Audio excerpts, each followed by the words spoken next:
Une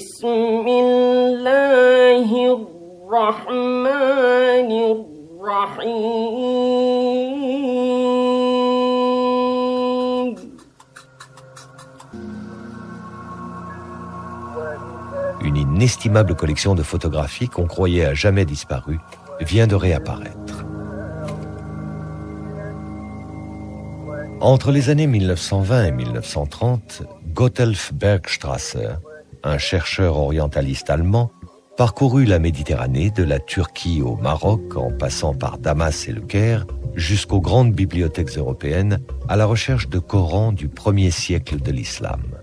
Il en photographia les pages par milliers, constituant ainsi l'une des plus riches sources d'informations sur l'histoire du Coran.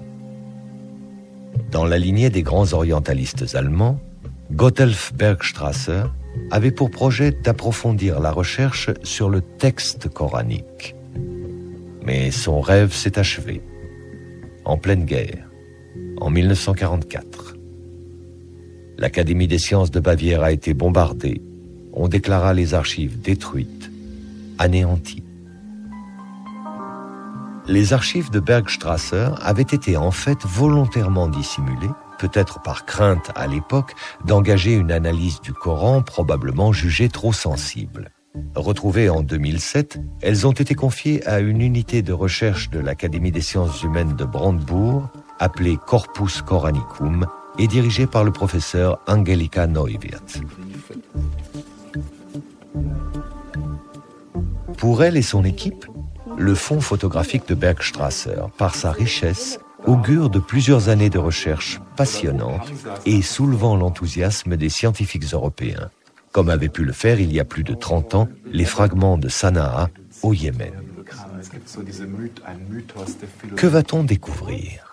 Quels secrets ces archives vont-elles révéler de l'histoire du Coran au premier temps de l'islam?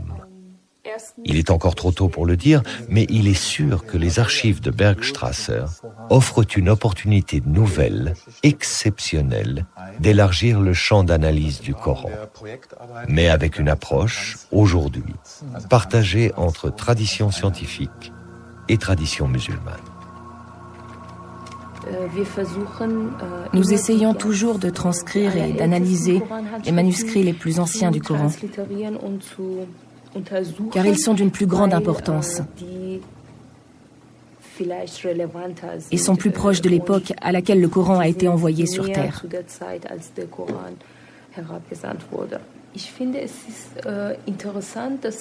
Il me semble intéressant que les musulmans s'impliquent eux aussi dans ces travaux.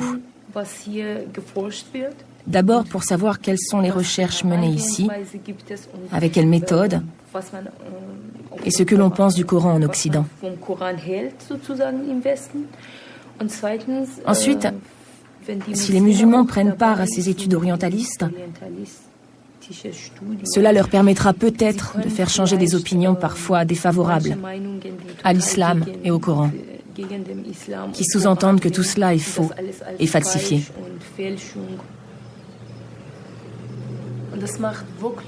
C'est vraiment passionnant de transcrire ces manuscrits coraniques. On voit par exemple, quand on lit une sourate, la 20e sourate par exemple, je l'ai transcrite 3 ou 4 fois. Et maintenant je la connais par cœur. Et petit à petit, je comprends ce qu'ont ressenti à l'époque les gens qui lisaient le Coran. Moi, je trouve que c'est très utile de collecter des manuscrits et de les examiner. C'est très important pour les musulmans, parce que, en tant que musulmans, nous partons bien sûr du principe, comme il est dit dans le Coran d'ailleurs, que c'est Dieu qui a préservé le livre, avec les moyens dont disposent les hommes, bien sûr.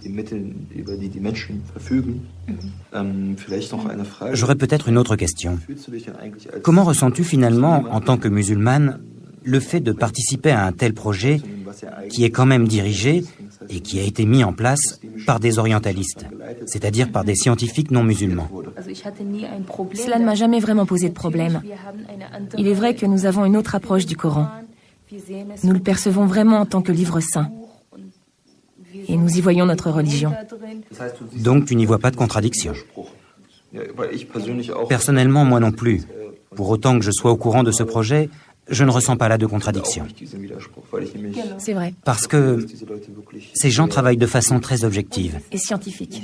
Et ils ont un point de vue scientifique. Et je ne pense pas que nous, en tant que musulmans, devions avoir de problème avec une approche scientifique. Oui. Parce que je pense qu'en tant que musulmans, nous devons peut-être tout simplement avoir ou trouver la force d'aborder la question sous un angle scientifique. Oui, absolument. Ne serait-ce que pour montrer que nous n'avons pas peur. Parce que si je dis que je ne veux pas d'une approche scientifique, que ça me suffit de croire que ça vient vraiment de Dieu et que ça n'a pas été falsifié, c'est un signe extérieur de faiblesse. Oui. Ça voudrait dire que j'ai peur que cela mette en évidence quelque chose qui ne serait peut-être pas très bon pour nous, musulmans, ou pour l'islam, parce que cela contredirait ce en quoi nous croyons. Mais je n'ai aucun souci là-dessus. De toute façon, en Allemagne, les orientalistes sont toujours des Allemands. Et je trouve que ce ne serait pas mal que les musulmans aient un jour la possibilité d'y prendre part. Un peu, oui. Absolument. L'un de nos premiers objectifs est de partager nos propres constatations ou nos propres points de vue sur le Coran avec des musulmans. À long terme, nous espérons bien sûr pouvoir fédérer autour d'une idée qui n'est d'ailleurs pas neuve, à savoir que l'on peut mettre nos deux traditions sur un même plan et que l'on peut tirer des enseignements de toutes les deux. Ce qu'il nous faut, c'est une interaction. Ce qui, face à la mondialisation, devrait d'ailleurs être le cas depuis longtemps. Interaction entre deux traditions du savoir qui peuvent en quelque sorte s'aligner. En ce sens, nous sommes dans le même bateau que les musulmans. Et nous ne voulons en aucun cas pratiquer notre recherche coranique de façon, comment dirais-je, académique. Alors qu'il y a des millions de musulmans qui sont curieux, qui s'intéressent et qui disposent eux-mêmes d'un savoir que nous n'avons pas. Si nous voulons vraiment nous approcher du Coran, nous avons besoin d'une étroite collaboration avec des érudits musulmans. Sans eux, ce n'est pas possible.